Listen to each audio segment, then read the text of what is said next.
today's episode of Cosmopolis, where we have Akshay Gandhi with us. Akshay is a theatre artist, a storyteller, and an artistic director of Conservatory for Arts and Artists. His work has been performed at various festivals and venues in India and abroad, which include Spoken Fest, Jairangam, Stanford, UCLA, and Mumbai International Storytelling Festival. As an alumnus of BITS, he received the 30 Under 30 award. He is also a recipient of the prestigious Tata Scholar Grant for his contributions to performing arts.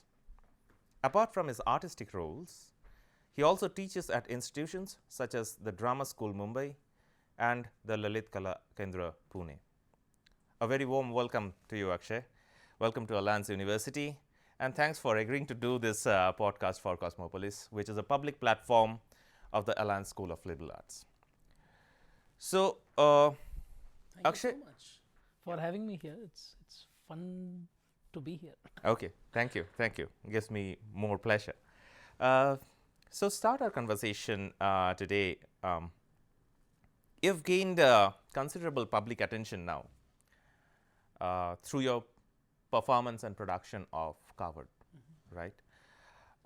In which you try to not only preserve a traditional art as a museum piece, but perform it and try to give life to a traditional folk form, which is diminishing, as you have said elsewhere. Today's conversation, I want to initiate by asking you to talk a bit about your recent and upcoming projects that you have in line. Great. I think because we started with Kaavad, let me share a recent Kaavad project which we did, which is in collaboration with a Mohiniattam dancer. So, Serendipity Arts Festival commissioned and reached out to us saying if I would like to bring Kaavad art form in collaboration with another art form, and preferably a dance, classical traditional dance form. And it was exciting because it allowed me to really push the boundary and also go deeper into what it means to do Kaavad. Because when I do a performance alone, it's on me, right? But when it is in relationship with another performance art, which is obviously systematic, which has its own tradition, and there are practitioners working, so then the conversation becomes much more intricate. Like when I am sharing stage with a Mohiniattam dancer, and her name is Divya Warrior, we are talking about, okay, what is the tradition, what is the system, what are the ideas, and how can it resonate and relate, bring similarities and differences in the show. So that has been a wonderful experience. The show is called Manthan, and we premiered in Goa at Serendipity Arts Festival, and now we are looking forward to sort of tour with it and perform more. But that is one of the recent projects because we started with Kaavad. Another recent project which I have done is a children's musical. It talks about technology, boredom, imagination in a child's life and obviously in our all lives. Right? A play which I'm working on, which I'm actually fascinated about, is called It Is What It Is. It's a play which I did as a non-verbal show 3 years ago. Online. Where was it? Pandemic. So I was asked to sort of respond to pandemic, and I did a 40-minute non-verbal sort of an improvisation. Was it a commission? Kind of commissioned, but not necessarily funded. Okay. In terms of it was a platform which emerged during the time of COVID, and it wanted to. It's called Tabudana. It's about talking about things which we don't talk about through performing arts. So as part of that, and the person who runs it is also a good friend, and I know his intentions are great. So he said, can you respond?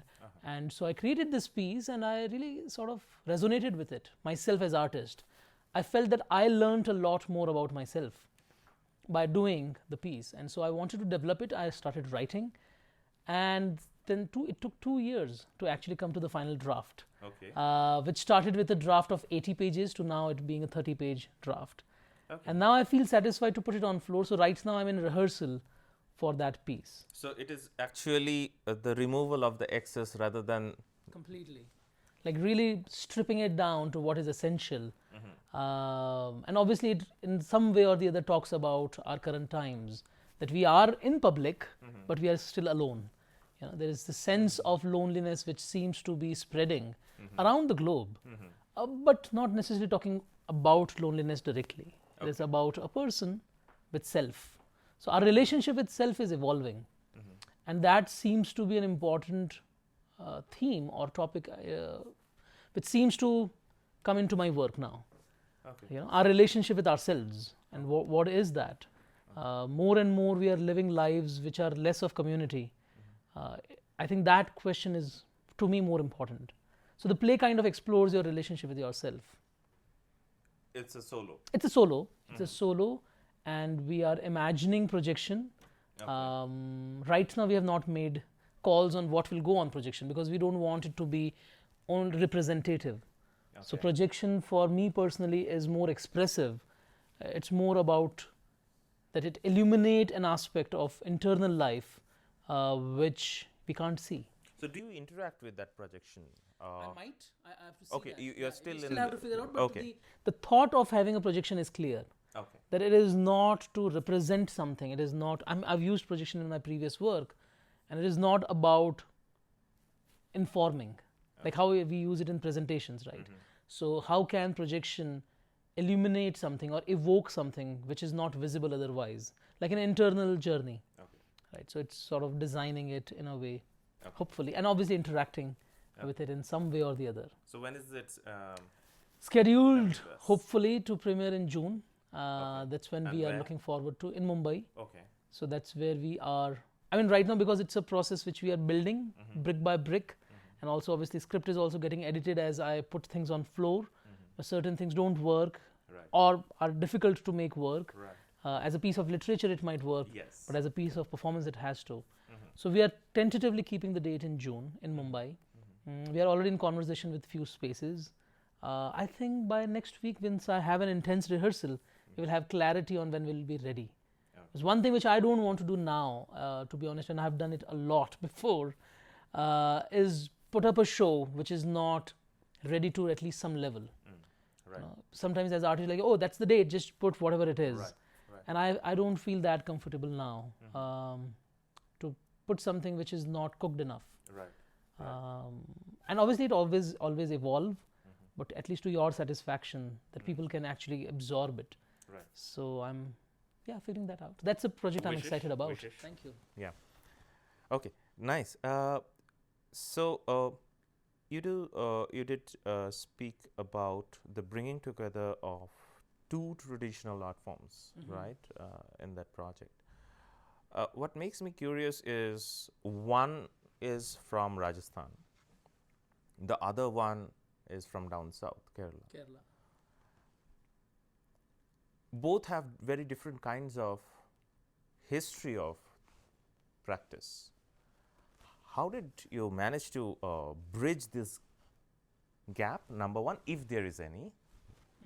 Because as traditional art forms, there might be certain connections which we overlook when we categorize them geographically.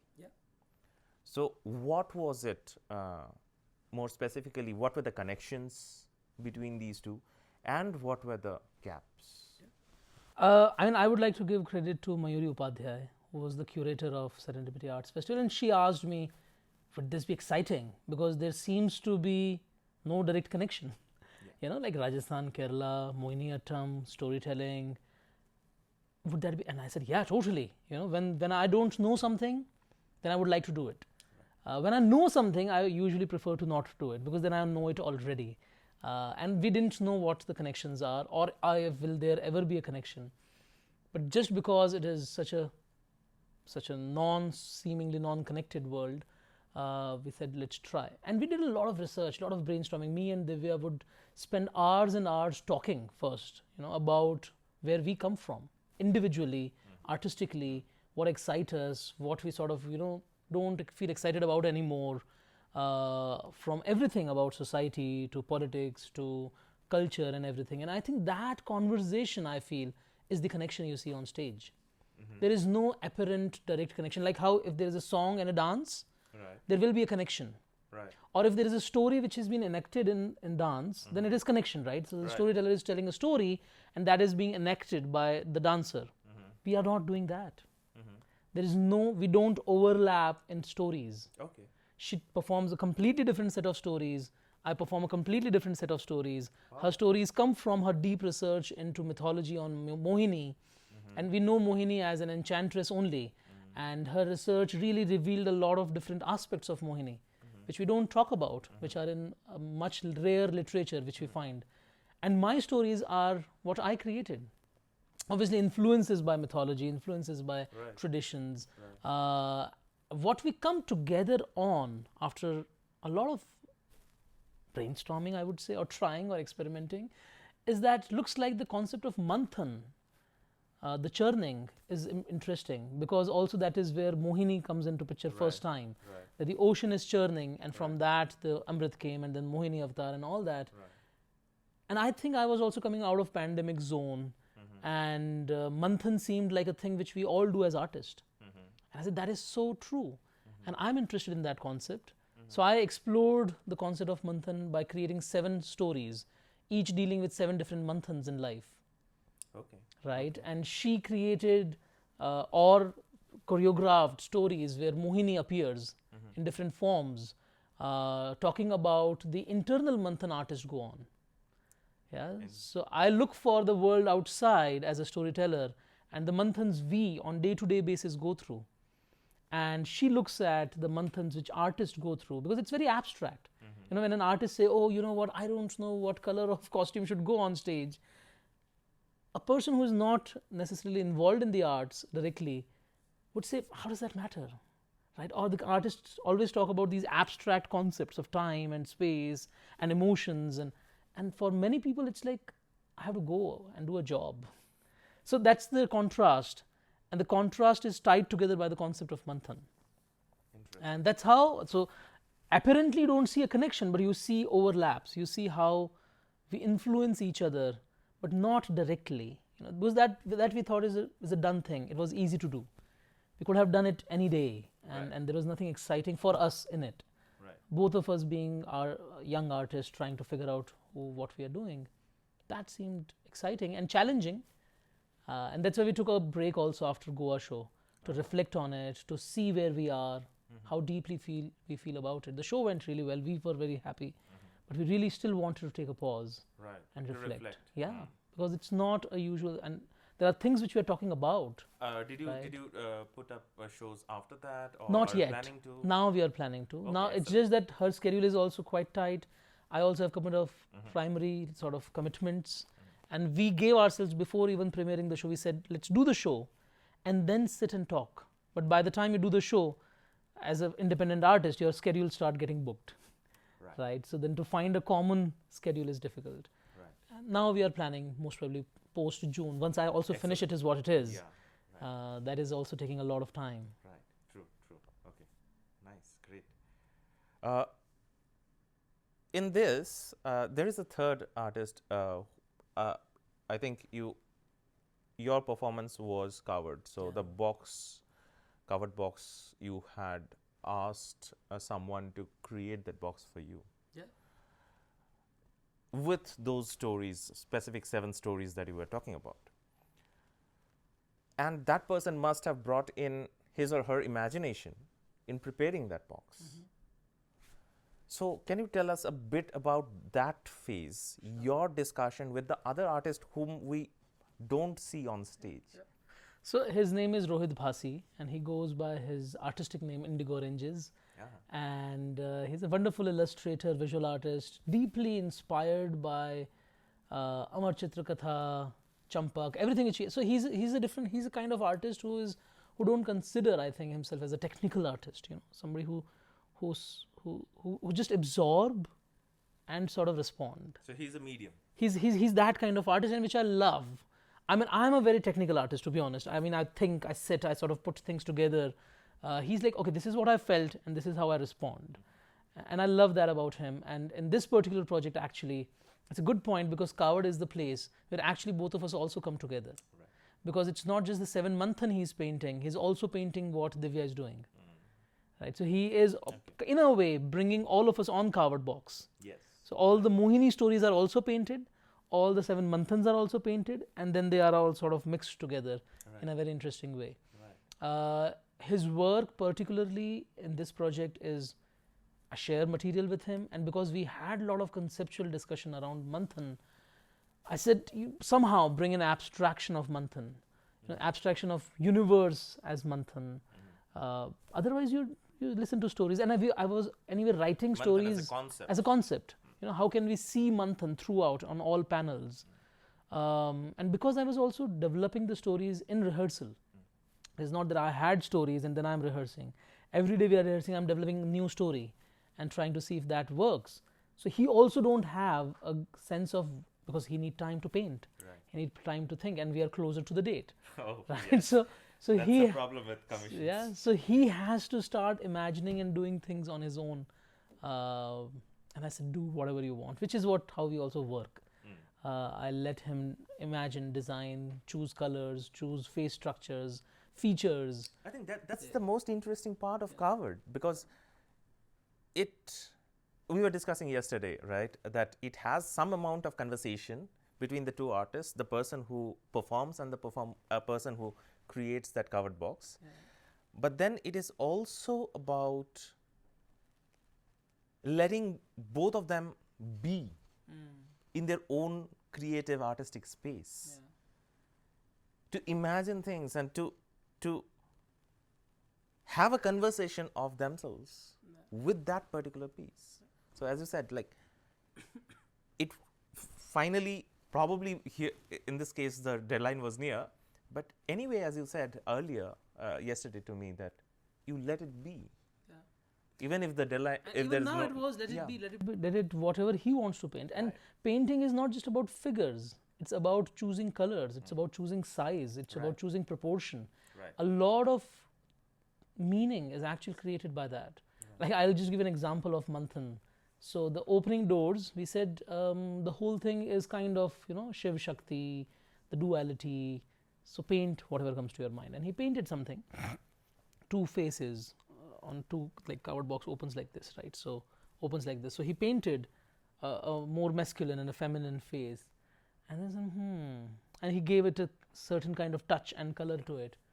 I said, okay, sure. And he saw rehearsals, and then I said, maybe it's not giving me something as a performer, just saying it. See what you want to do with it. And one night before the show, we had a show tomorrow, and he sat the entire night and repainted the whole thing. And morning when I'm like, whoa. It's giving me a lot now. But obviously we ran with it in the show because it's too vibrant, too strong, too, how do I say, it's too strong. Just the colors, the facial structures, the way he's ornamenting things. It's so strong that you see it and you're like, whoa, you need a moment to just absorb it.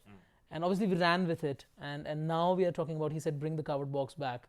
And now that I will go from here to Bangalore, and I brought my Kaavad box, and I'll say, do whatever you want to do. So he want to redo something, I don't know what, because now he has seen the performance, right? Still then he has not seen the performance. So that means after the Kaavad is taken for performance and is performed, and then he wants to redo the Kaavad. He wants to do it. Being influenced by your performance. So he has probably got something which he feels he needs to add. And that's the kind of artist he is. Right. And that's amazing. Every Kaavad we make, every time, because we are also evolving with time. And he wants that evolution to be reflected in the work, I think. Because even first Kaavad we made together, we had a certain kind of painting, and then later he changed it completely, like absolutely different paintings. And then third, he edited again. And I, as an artist, I said, that's great. And I am no one to say, don't do it. Right. Because I get used to those paintings, and then he wants to change it, and that's amazing. Right. This also makes me think that all of these traditional art forms are, in the traditional sense of the term, connected to religious practices and ritual practices of a particular space and time, which has continued over the generations. True. But when you and Divya take it up and perform, you are not necessarily performing at religious spaces with religious intentions. You are performing for a general audience, and you don't have the burden of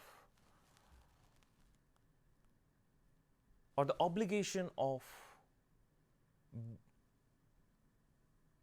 being pure, being pristine, or being sacred, which probably a performer of Mohiniattam, because I have seen the Mohiniattam performances that still has that very, very connected ritual aspects to it. So they would use the sacred thread on their heads, and they would use or prepare the stage in a particular way. They would light the lamp. All of these are there, which comes from our tradition. The Natashastra talks about all of these. So when you people take up traditional performances and perform it in these spaces, have you got or received any backlash that, oh, okay, you are taking up, you are violating the sacred? And because when many of these performances were taken out of temple precincts, they did receive community backlash. So did any such thing happen with your taking the Kaavad out of its traditional space? I mean, I can't speak of Mohiniattam because it's an established art form, and there are lineage. And coming to the Kaavad part, coming to this idea of purity or sacredness, for me personally, just to go quickly sort of tie it up to the main answer, there is sacredness of a personal level. Like the box is sacred to me. In a way, it is personal. It is not in a way it is ritualistic for a community. Right? Because a ritual for a community binds the community together because they recognize the sacredness as a whole community. Whereas here, the sacredness is very individual. Nobody has to recognize it, but it can be there. Right. And that's how it is present in my work. And that's how I want to keep it. Right. You know, because the Kaavadia I met a couple of years ago, and I asked him before I even initiated doing this work, he said, do it your way. That's the beauty. That no two Kaavadiyas speak alike. They don't perform same way. They are different. And do how you feel like doing it. And then when I met him again and I showed him, this is what I'm doing, what do you feel? But that's your way. Yeah. And if you are... he's not judgmental. It's not. And that's the beauty of folk art. And I think that's the beauty of this country, India, you know. It's so plural. So like, yeah, your way. You know, you do it the way you feel like. Right. And that gave me courage, to be honest. And since then, I personally was very clear that if my intention is clear about what am I doing at any given time, and obviously that intention is also evolving over time, I'm okay. Obviously, a lot of theatre people told me, my friends and people who are senior to me, that why are you even doing it? There's no point in it. You're in theatre. Like, who are you to do it? And I just felt I should do it. So I did a theatrical performance first, because that is where I come from. Then a more traditional performance, saying that we are trying to see how Kaavad can be imagined as a theatre piece. You know, because that's my first inclinations.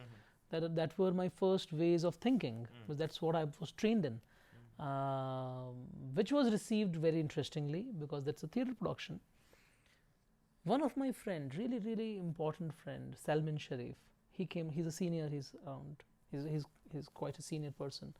He said, when you touched that panel, it didn't feel like you know the panel.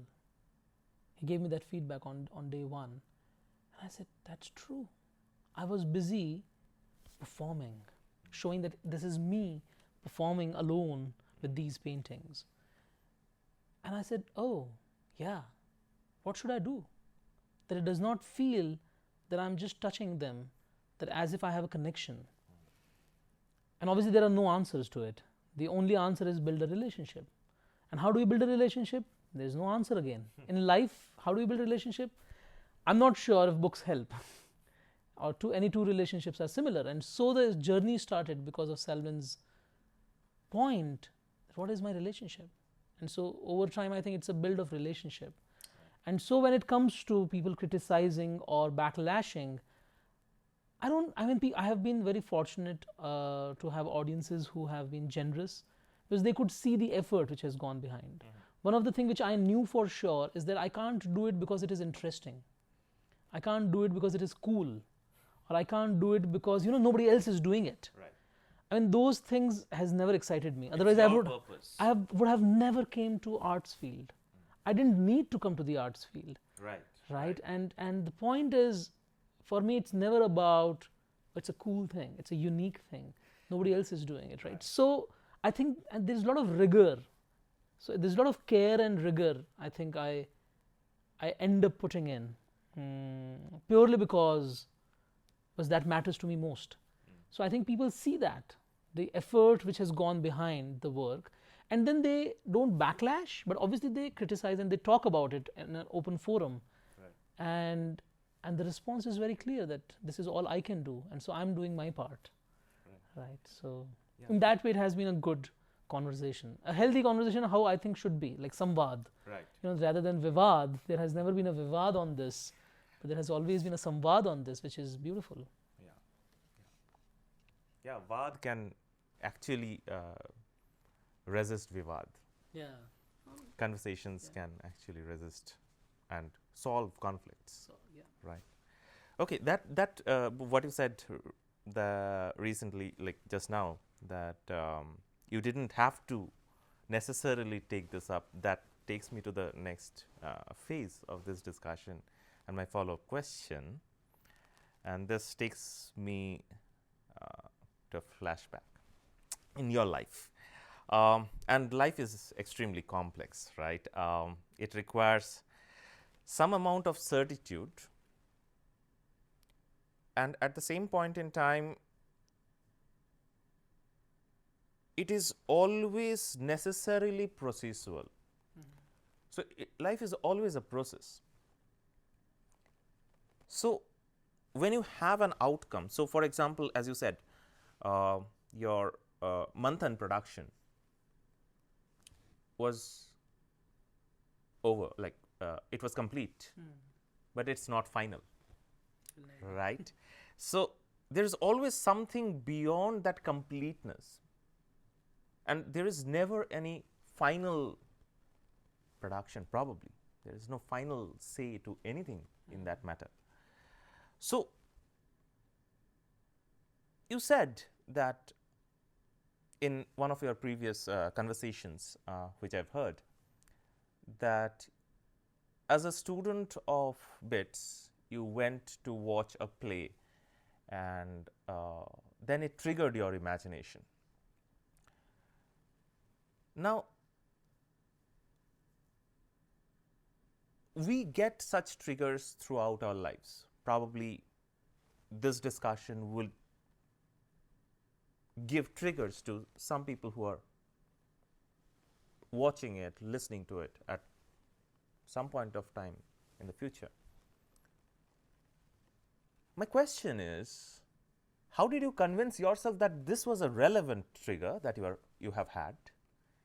And secondly, more importantly for our students at this university, is how did you convince about the value of this relevance to your parents? Cool. Yes, as you said, there are so many triggers, and I'm a person who gets excited about everything. And that's a behavior I'm trying to now sort of bring in some control, because I get really excited. Somebody, artist says, hey, this is a good idea, and I'm like, yeah, let's do it. My first response most of the time is to jump in things, because it's exciting, it's curious, it's something which I don't know. In a way, it's a good thing, I feel, because it helped me experience things. But in a way, it has also taken a lot of my time, and nothing has fruitful come out of it, because I didn't analyze, I didn't sort of pay attention. But this particular conversation needs that. It is basically because I was curious. I saw and like, wow, this is exciting, and I don't know what it is, and so I would like to know. Like basic science mindset, you know. The basic, what is the basic science mindset? Which is, oh, I don't know this, but it exists, which means I want to know about it. And that is what I was following. I was actually just following my impulses from my science background. And I was fortunate to have good teachers in terms of science, because I know nowadays science can be very technical rather than very curious. Science is like the arts. It's an exploration of nature. But I was fortunate to have let my mindset be like that. And so when I watched and I really wanted to curiously explore what it is, one thing fell in place. Like another thing happened, as if I was not planning, as if it was supposed to happen. And I was just paying attention, that's all.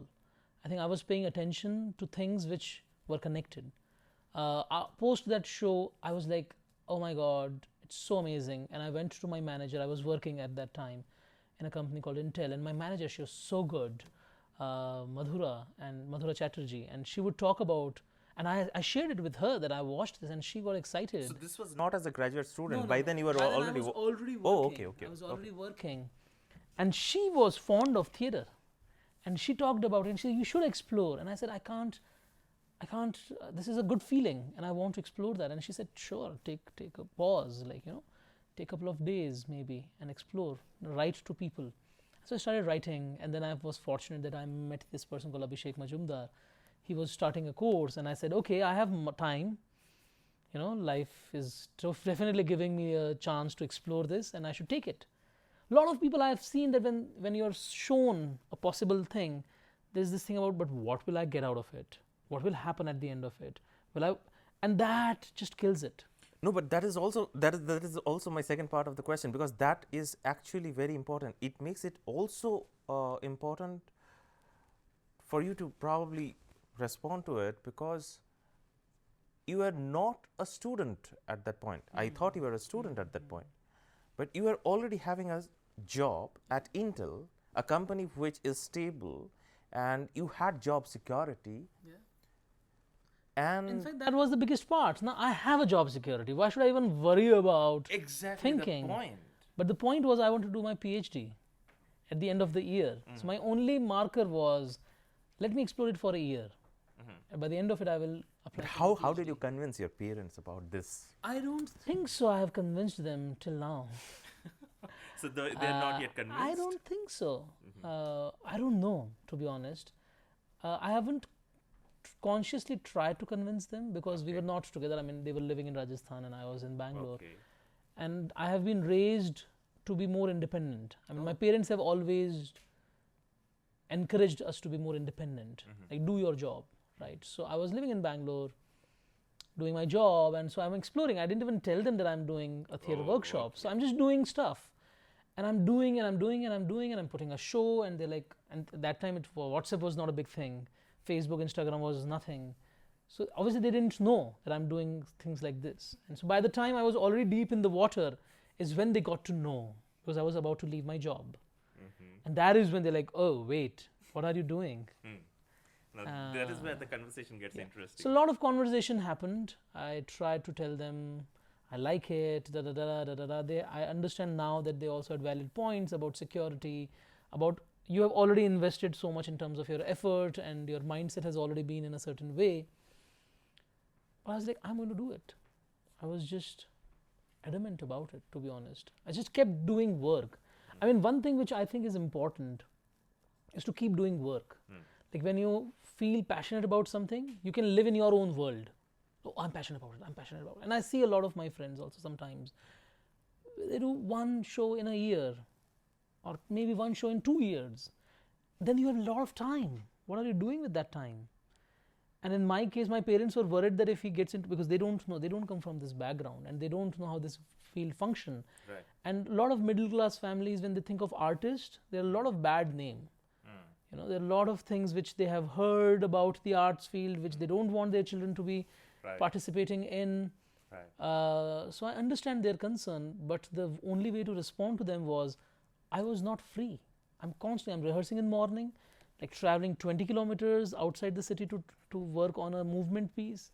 I'm going to my office, coming back early, do another rehearsal in the city, and then maybe weekend do another rehearsal or do another workshop. So I was really keeping myself busy for first really 10 years. And that worked for you? That worked for me because it showed that I'm convinced I want to do it.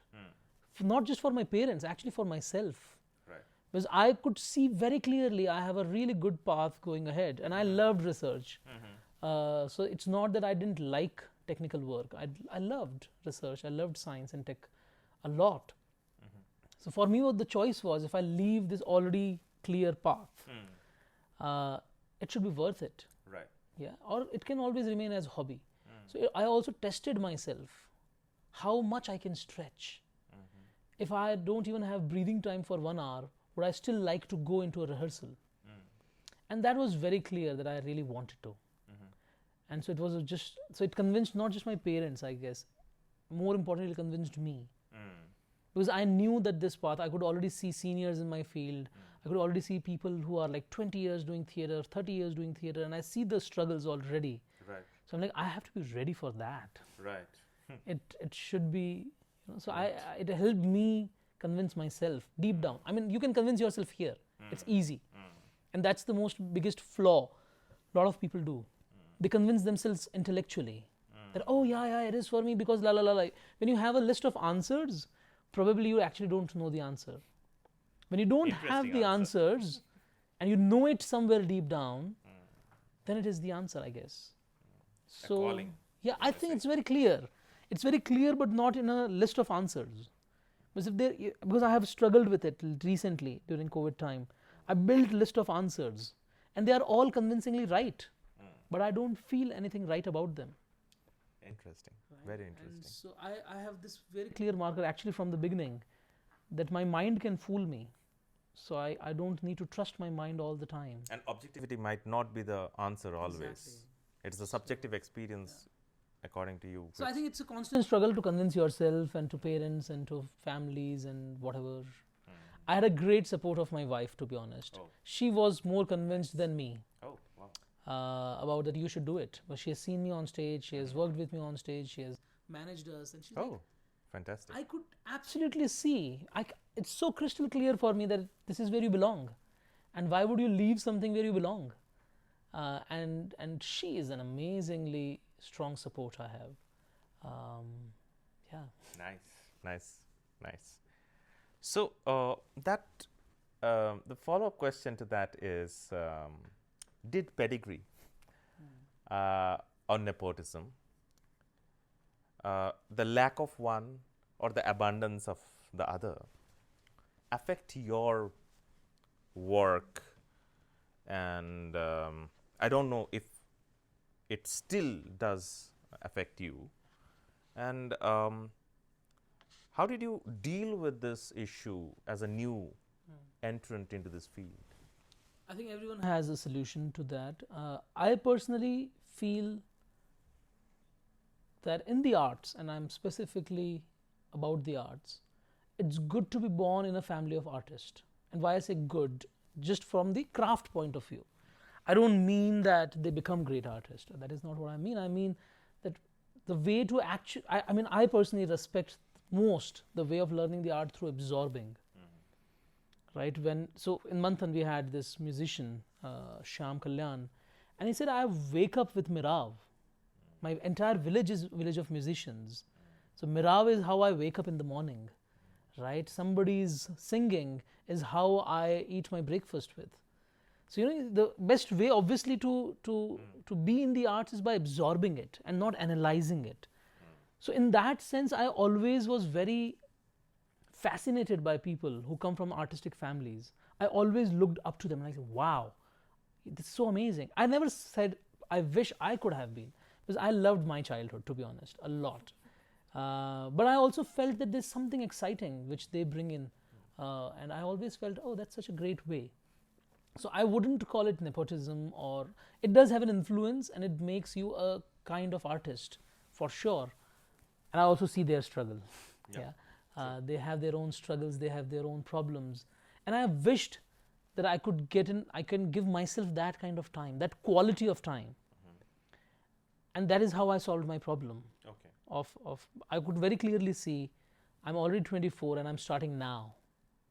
When people are already established. At that age, in other field like music or dance, people are already established artists at that age, right? Or even in theatre for that matter. I'm like, okay, that's amazing. I don't have the burden of competition. Because I can always say, I'm just starting, I'm just new, I'm just fresh, I have no idea. So there's no burden of competition. And so I said, I will give myself that kind of time. You know, that's what I see. So I will. Why can't I give myself that time? I'm not in a hurry, by the way, in life. So I said, okay, maybe 10 years, 12 years, I will just do all the workshops, all the trainings, all the performances, all the experiences which is needed, right? Whatever it takes, experiments, falling, failing, whatever it takes. And I just do it without any burden of achieving anything. And that has helped. I gave myself time. But that requires a very strong support.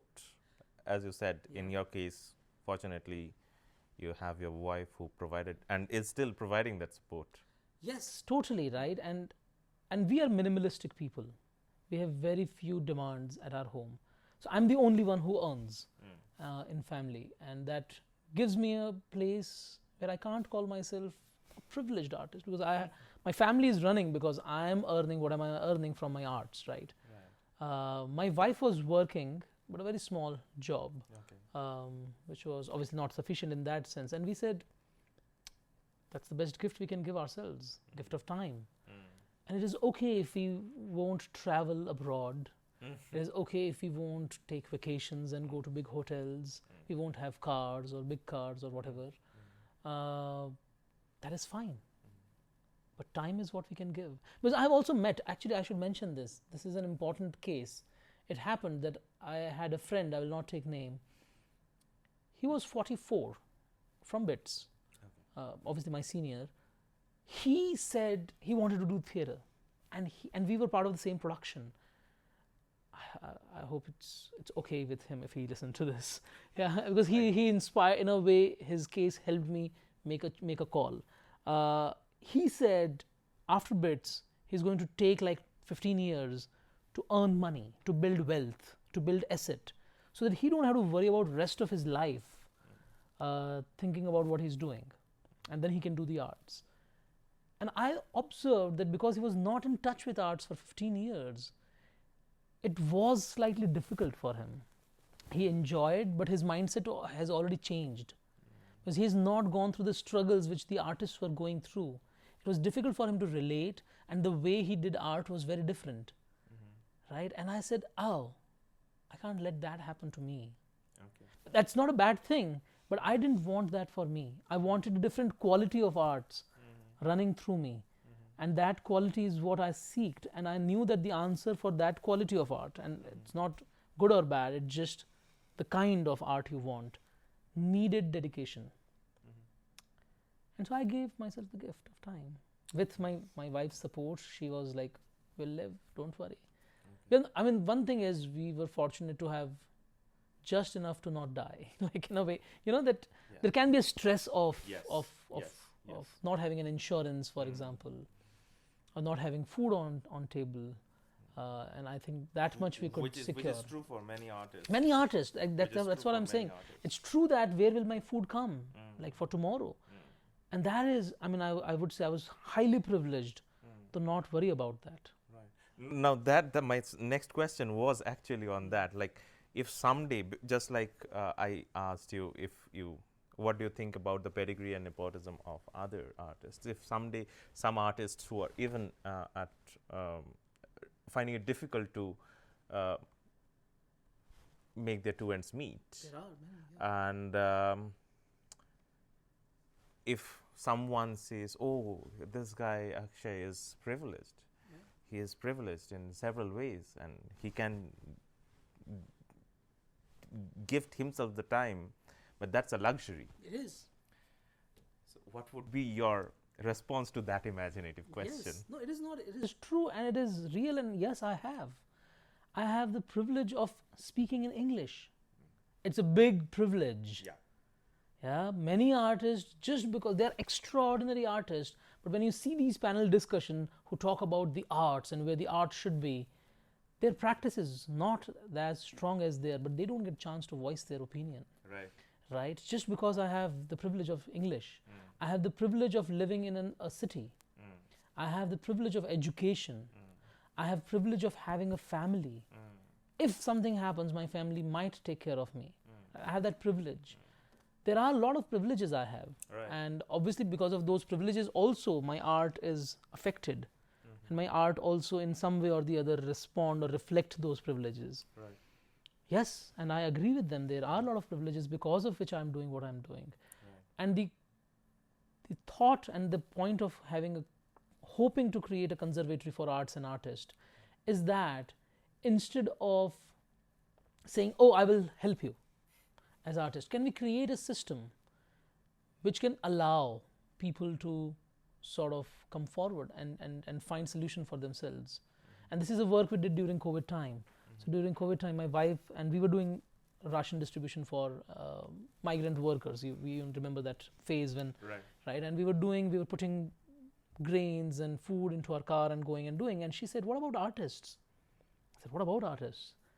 I said, she said, but they might also be struggling. And I said, oh, doesn't look like.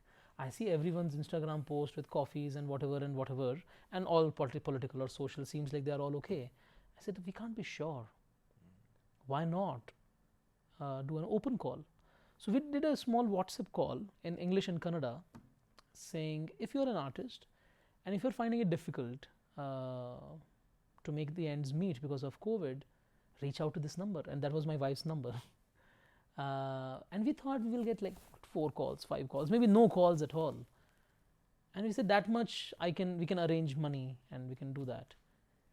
Within 3 hours, we got around 80 calls. And by the end of the day, we had 200 calls, distress calls of artists who were performing in orchestras in marriages, artists who were doing lighting for melas, people who were doing shows for temples. I'm like, oh my God, yeah, they are also artists. We completely forgot that artist does not mean these urban people who go on proscenium stage and put up a show and sell ticket. I'm like, whoa, circus people. I'm like, and I said, obviously she can't handle 200 calls on her phone. So we quickly created a system got together our team members, redirected the calls, started calling them and like, where will the money come from? I did an online show to raise funds as soon as I could, like in 3 days of time. We got some initial funds and they said, there is more calls coming in. Now the word has spread. And so the point was in that moment, it was about Russian and medical support. But then we said it cannot be that, obviously, over time. And so that idea seeded this thought of conservatory for arts and artists. So can I create a way? So we asked artists to come on board and a translator. Right? Imagine, it is not actually difficult for a panel to have an artist from a village. All they need is a translator, but they don't put that effort. Then the artist can speak what they feel. Right. But we invite only those who can speak in English, who has a good articulation, like me right now sitting here, right? I was actually thinking about the privileged position. Exactly, it is big privilege. And so we said, no, why not? We get a Lavani artist on board who will speak in Marathi, and we find a Marathi artist who will translate. We will find a Kannada artist who will speak in Kannada, who can't speak in English. It's not that they can speak but not speaking, and find a translator. And so we started creating systems. Okay, this artist need to renew their license and they don't know how to renew their license of company theatre. We'll help them to figure out the process. We'll help them to figure out how can they take workshop on this. Right? So it's not us doing anything. We're just creating opportunities which we learned. I take workshops, and taking a workshop is a skill which I developed over time. Now that skill can be learned by anyone. Right? And then they will figure out their thing. So I don't know where the conversation is going, but the point is, there is a privilege, and the point is, how do we use that privilege, right? And how do we share that privilege? Because obviously no two people are same, no two people's conditions are same. So it's a bigger question I think the arts community has to look for. Probably the state with an S capital has to look for, like state if in they the do it, nothing like large sense, without being without being intruding. So now let us go to another phase in this conversation where we discuss our location where we are right now and similar locations. So my following question in that way is relevant for our students or students of any other university, right? I'm curious to know how your training in science and technology influenced your theatre in concrete ways. And here I am not talking about the mere use of scientific and technological and the AI and the projector and lights and sounds and different kind of working with technology and scientific devices. In contrast, I hope you would agree that in the context of theatre making, and you have already said that with reference to your text, that poor is rich. The poorer the text, the richer it is effectively. At least it is so more often than not, right? What I would like to know is if your background of STEM had a constructive impact on your theatre thinking and artistic choices that you have made. So, let me elaborate with an example of this. So, when I was doing my research, I found that the minimalistic designs that Badal Sarkar brought in to Indian theatre, for example, the using of simple ropes. So, he did not have these kind of frames which we have on the lights and sound designs. He had a simple ceiling. What he used was simple ropes and created this grid that we see here, and used lights, bulbs, color wrappers to create in early 1970s a very cheap and sustainable way of maintaining and creating theatre. Now, this I have argued in my research that would not have been possible if he was not an engineer, or if he did not have an engineering training or some interest or keen interest in science and the application of that science. So, you by training belong to the same league, because he had a BTech degree from Shivpur, BE degree at that point in time, and then he left his job to do theatre. We have a same case over here in front of me. So, that is where my question comes from. That how did your knowledge of STEM influence your theatre thinking and creative decisions and creative choices, artistic choices? I think a lot. I'll also talk about the struggle of that thinking with the artistic thinking, but a lot because I'll take it separately. Science is a different mindset and technology is a different mindset. Science always gave me or encouraged me to be curious, and I am. I mean, my YouTube, I rarely watch YouTube, but whenever I watch, and my wife Anita, she was like, what is your algorithm like? Like, it's so weird. I'm watching why universe is expanding. Like, you know, I'm still curious about human experience and the experience of the nature, and that influences my writing, that influences what I create, be it Manthan or Maya, what we created, or like Maya, the first show we created with Kaavad. A quantum physicist came and she said, this is quantum physics, and I said, yes, I am deeply inspired by quantum physics. I studied quantum physics in my college, right? And she said, obviously it is all. I said, yeah. So that is how deeply it is influencing my artistic practice. The kind of choices I make, for example, just to give an example of quantum physics, in terms of quantum physics has this concept of entanglement. That two particles seemingly in different locations are entangled. And I create characters and I allow them to respond to each other in a way that they are not connected and yet connected, right? And so this is how it flows into my work, because I spend time. I don't read too much fiction, which is where a little bit of problem is, and I read the scientific literature, I read what is going on about the God's particle and things like that. And so obviously a lot of my stage design and the way things move in space is like as if neurons are firing, you know, and a lot of that comes from that. So that is one, that it is still the matter of curiosity for me from the science. And technology is a different mindset. Technology is a mindset of solving problems, in my understanding, and that has actually helped me sustain in theatre. Okay. Literally, I solve problems. I don't many times. So obviously there is an artistic work which you do, and then you start solving problem in the room. That is why I actually could become a director. I never desired to be a director, to be honest. I only wanted to be an actor performer.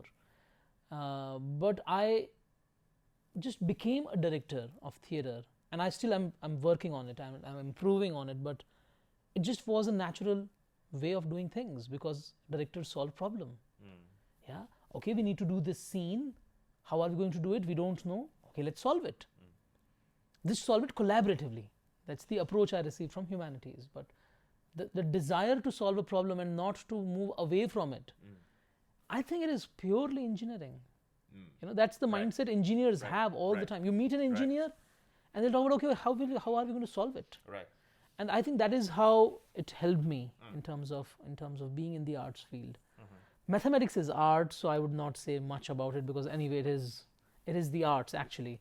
It's playing with numbers, it's playing with ideas and imagine things, which is I someday want to make a play on mathematics. Oh, wow, nice. Someday. I don't think I have enough research right now, but someday. Also in terms of content comes from a lot of science. Now there's a struggle to it, by the way. I was deeply inspired by science, and so I couldn't in my work bring lot of emotions. I couldn't bring lot of relatability. I was very objective about things. Okay. And so my work was okay, good, I don't know, I mean audience should say it, but I knew that it couldn't resonate. It didn't make people feel much. Okay. Because I was looking at things, because that's my background.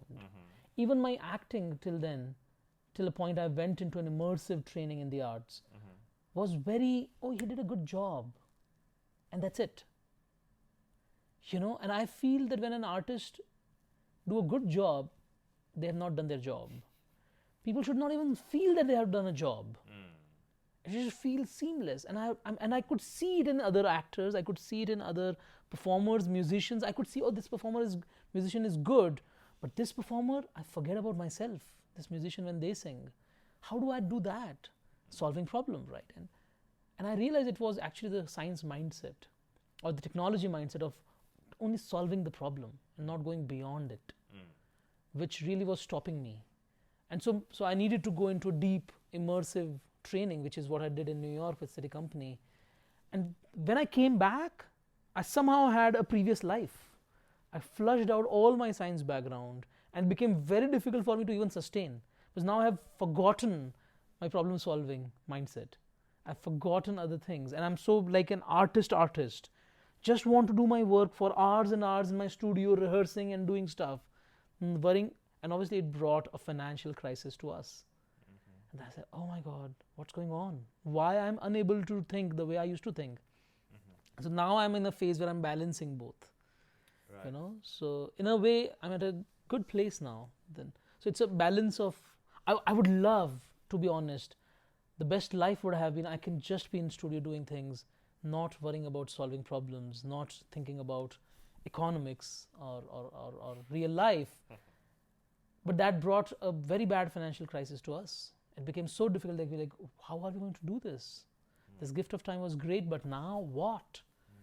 How are we going to pay fees for my child's education, right?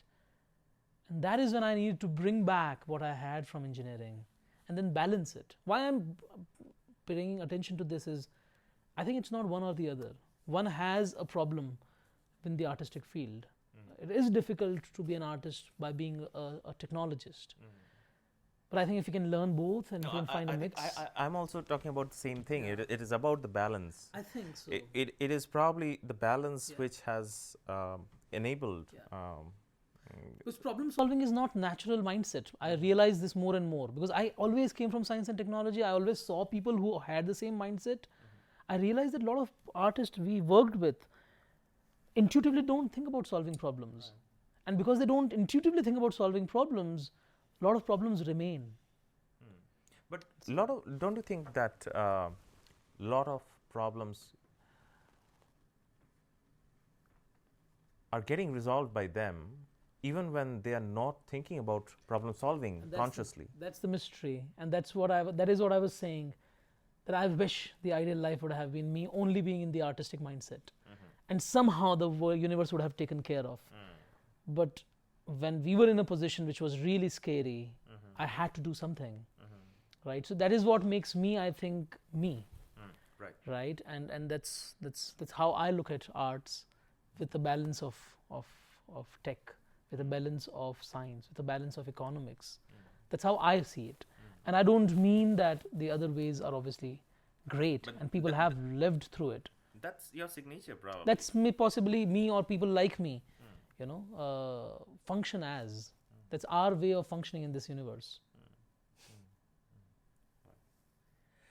My second question is also related to it. So the institution is an alma mater, right? The metaphor, however, I believe is an important one. It fosters a human being, and for good 4 to 5 years at a very crucial juncture of their lives.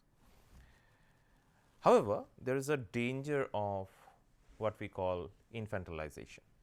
We treat these college going students as school kids or school children, which they are not. They are citizens of this country and they have the right to vote. So if they can decide what the country should do, I think they can better decide what they can do for themselves. Now, I have 2 questions to it. First, what role did BITS as an institution play in the process of making, unmaking and remaking you? And the second one is more idealistic in that sense. What do you think should be the role of a higher education institution? And I am specifically concerned about this institution where I teach, not only for the domain of liberal arts, but more importantly for other STEM or vocational disciplines, because you are a bridge between the two. You are best positioned to answer probably this question. I think BITS is possibly the reason I do what I do. I mean, I'm very proud, to be honest, and I know it's a cliched thing to say, but I'm really proud of being from that institution, purely because of the liberty it gave us. Because the way people thought, the way professors thought, the way institution thought about life. I'll give you an example. We had a computer science professor, Bharat Deshpande, amazing person. And one day people were saying, we want to learn this, why is the institution not providing, la la la la. And he said a very interesting thing, and I still remember very clearly. He said, you are here for 4 years, explore who you are. If you find something interesting, do a master's in it. This is your time to explore, and not to fix yourself that I should learn this, which is what the world wants. It is not about what the world wants, but it is the bachelor's is about what do you want? What do you feel more resonated with? And I'm like, wow, that's an amazing thing to say. Because obviously when we send children to institutions like BITS or any engineering, we want an output. And he said it's not. Do a master's if you feel like. Right? If you don't explore for these 4 years, then how will you know? How would you know this is what to specialize in? Best safe space you can get in your entire life, possibly. Right? You might in your entire life, you might not get these 4 years again, where you can be completely free and explore. I started taking up my courses, which I took as electives, were quantum physics, or Srimad Bhagavad Gita, philosophy, and they were made available by institution. There's music class happening, and the role of the institution, as you're saying, is that to offer possible spaces and encourage them to see what they feel like. And that is what BITS could give me. And it obviously gave me friends for life, right? And because it was such an open space, I think most of the people who came out, they continue to carry an open mindset about life, that engineering is not the end of thing. And so my friends are amazing, because when we meet, we talk about everything in life. They are open about arts, they are open about economics. A lot of my friends have become economists at the end of it. Many of them obviously have startups. Many of them are in civil service. And I think that's the greatness of any institution, to let students or people who are there in this institution, allow them to explore. And obviously it comes with a double-edged sword of, will they waste time? Will they just not do anything with their life? Will they be, at the end of it, they will be lost? Obviously it's a double-edged sword in that sense, but I think having great professors guiding, openly talking about things is crucial. And the kind of culture you build, for people to have, maybe I should not say more about me, but maybe my other friends, they wanted to do something, and organizations, great idea, let's do it. Will you take responsibility of it? Yes, great, do it then. Right. To have this conversation and say, yeah, you want it, work on it. Right. And so then there is a sense of responsibility, sense of accountability, which comes in. It's not freely available. It's not about doing that. It's right, making yourself, I think, more responsible human being, giving that freedom. I think, I don't know how they did it, but they just did it. And I am sure most of the universities, I've never been in another university apart from that, but I'm sure I saw today morning people were playing basketball and I played a little bit. I'm like, I love the university because you can do so much with life. Okay, nice. Thank you for that. So now let's talk a bit about your theatre practice and your work with our students over here of MA Creative Writing. So in a discussion that we had earlier, you spoke about a performative mode, which you call viewpoints, right? And you have spoken about it earlier as well in other videos which are publicly available in the public domain. But what I want to know more from you is your experience of working with our master's students of creative writing with this particular performative mode. And you call it a practice. You don't call it a method or training, that I figured out.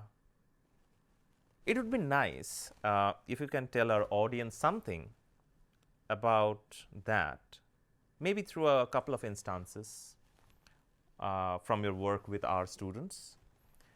And further, if your viewpoint of viewpoints, how it started initially, because the video which is publicly available is at least 5 years old now, right? I don't even remember. Yeah. But yeah. So, in these 5 years of time, has your viewpoint of viewpoints changed? Has it transformed? Has it got modified? Yes and no. Yes, because it has changed a little bit, but no, because I keep going back. And I think that is what I call a practice. A practice is like a home you can go back to. And theatre always struggled. I don't know, somehow theatre, and especially actors, we have struggled with having a practice. Musicians have practice, dancers have practice. They have set of things which they can come back to and do it. We don't have repertoire which we can come back to as such, or at least in the Indian contemporary context we don't have. And so I was always looking for that home, and I found viewpoints, and Suzuki method is the other part of things, which I learned from City Company, and I was looking for practice, and I realized that there are very few companies in the world who actually look at theatre as practice. A lot of people call and say, because it sounds a fancy word, but it is not necessarily that they live the practice. So it was important to sort of segregate people who say fancy things, and I'm sure they're also trying to, like how I might say fancy things, and I'm as a young person struggling to figure it out. But I wanted to go to who I can call teachers and gurus and people who have lived an extensive amount of life with one thing, and that is what City Company is. 40 years of working with one thing gives you obviously a lot, right? So why I call it practice is because I come back to it as a home. When I don't know something, I say, okay, let me do a viewpoint session. When I don't know anything, I call out people for free open session where we come together and just train in Suzuki method and viewpoints. Because just by doing it again, you gain a lot of insight, you make discovery, or if nothing else, you find you are at home, some sense of stability internally. That's why it is practice for me. And that's why I learn a lot of new things, but I also learn the same thing again. And I think there's beauty in learning the same thing again, which I was missing, and now it is part of me. So now why it is also a practice is because now I'm not a creative writing student, but I'm working with creative writing student. And I can only do that if I can bring my practice to them, because I can't teach them creative writing. That's not my job is. Probably right? no one can. Maybe, I don't know, but yeah. I mean, I cannot call myself that I'm teaching you creative writing, because that's not my expertise. That's not what I do. But if I'm practicing something, I can say, hey, I'm sharing my practice with you. And maybe you can learn something for you in that, right?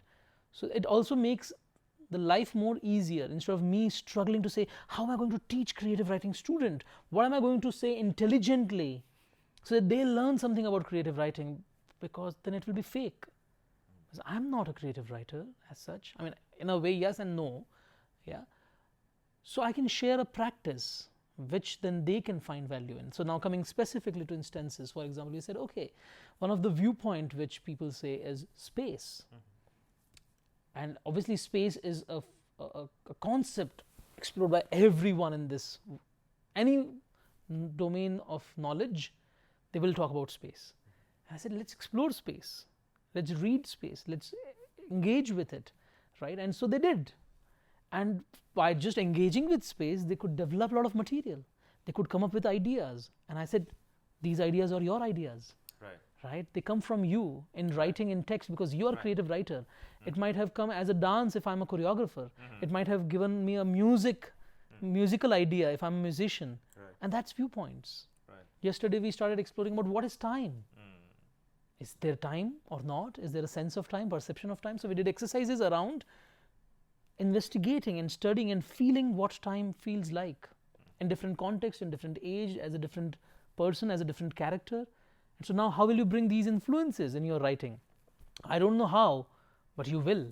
And each of you will bring in your own way, I guess. Right?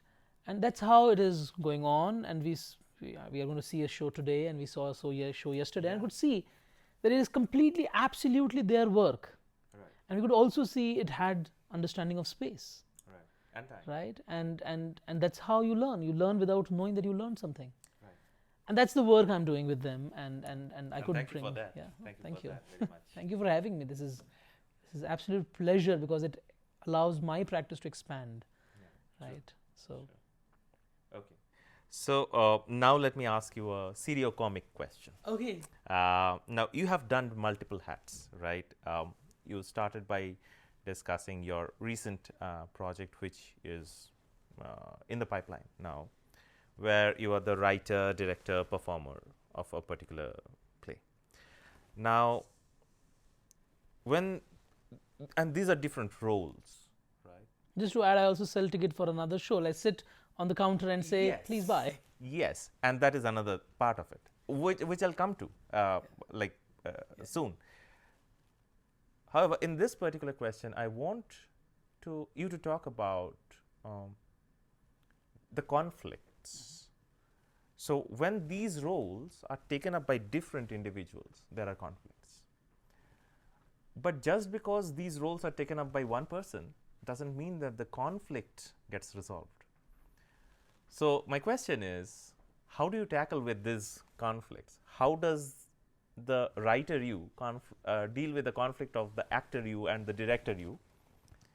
And at the end, who wins? So that is why I said it's a serio-comic question. I mean, all three of us drink from the same cup every morning, our tea. So I think that resolves there. You know, so we drink the same tea, we drink it from the same cup. So three of us is like, okay, fine. At the end of it, we are all fine. And as long as the fourth person, the ticket seller, sells. Yeah, as long as the ticket seller sells. And as long as it works for all of us, all three of us, right? The actor is satisfied in some way, the director is satisfied in some way, and the writer is satisfied in some way. But who takes the final call to you? Who has to succumb to the other? I think the audience, you know, because I have to put what I have to put on stage. And then if it does not work, you will know it. Yeah. I mean, if you're honest with yourself, you'll know it is not happening. Yes. Right? And then it is the responsibility of all three to make it work. And if the director is the more intelligent one in this moment, then let a director do its job. And if the writer is like, no, actually it's a writing problem, let me handle it. So then let the writer handle it. And actually that is one of the reasons it takes more time.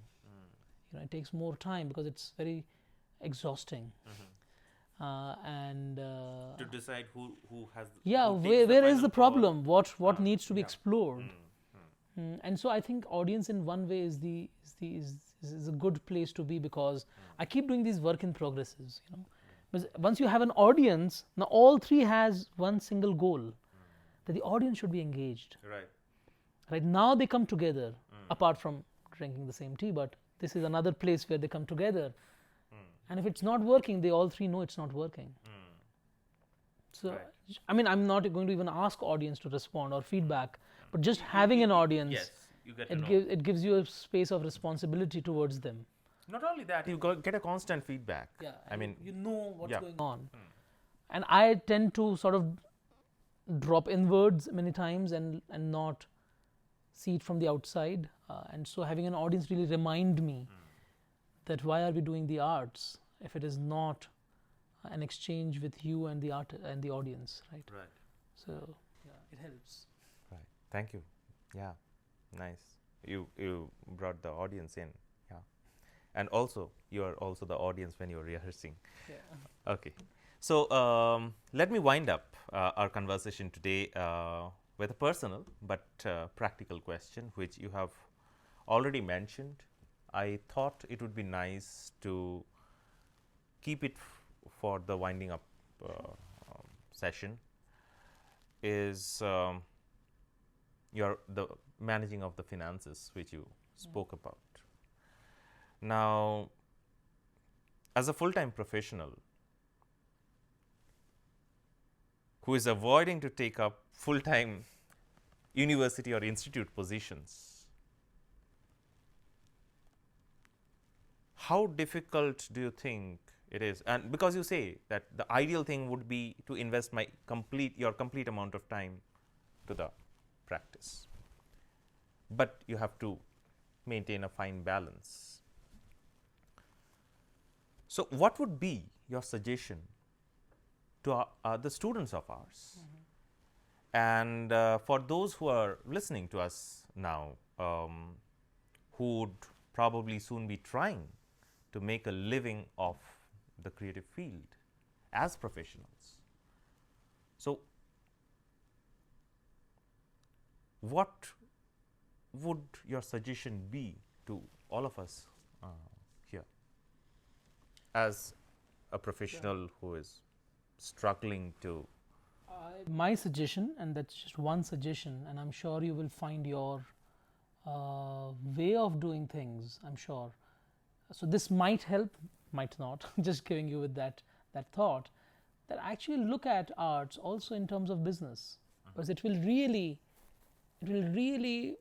push you to do things with more responsibility and accountability.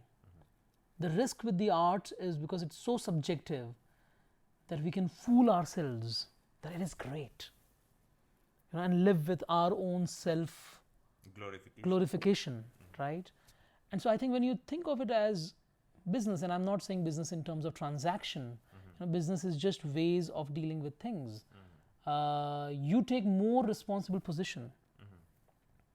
And I think that is good for the arts, actually. Because if you are a responsible artist, I think, then your art has much more density. So I would say there is a possibility of you listening to people like, we don't do it for the money, or it's not for us, it's a lot, but I'm sure they have figured out money somewhere else. So that's a big risk artists fall for. And I struggled with it a lot. Oh, no, I can't think about my art from commercial or financial point of view. And it took a lot of time, double amount of time actually, to come out of it. Why not? Because as soon as I started thinking about it, I started making much more concise, much more accurate choices. Because now I cannot be slack with my time. I have to be more precise and I have to be more considerate of what I'm doing. I'm not saying for the money, but it matters most now, because that is what business gives you. Business gives you this possibility of, okay, understand what you're doing, why you are doing it, what is going to come out of it, right? So I think that gives more focus in some way or the other. So I think business of arts is a very different deal, and my only suggestion is deal with it, don't avoid it. Longer you avoid, difficult it becomes. And I'm sure all of us will find our own solutions, some which are shown by others, some completely new, not knowing that they exist. But deal with it soon and deal with it, don't avoid it. Okay. Thank you very much, Akshay, for your time and reflections, and I hope this will be useful not only for our students but for everyone who would be watching it. Amazing. Thank you. Thank you very much.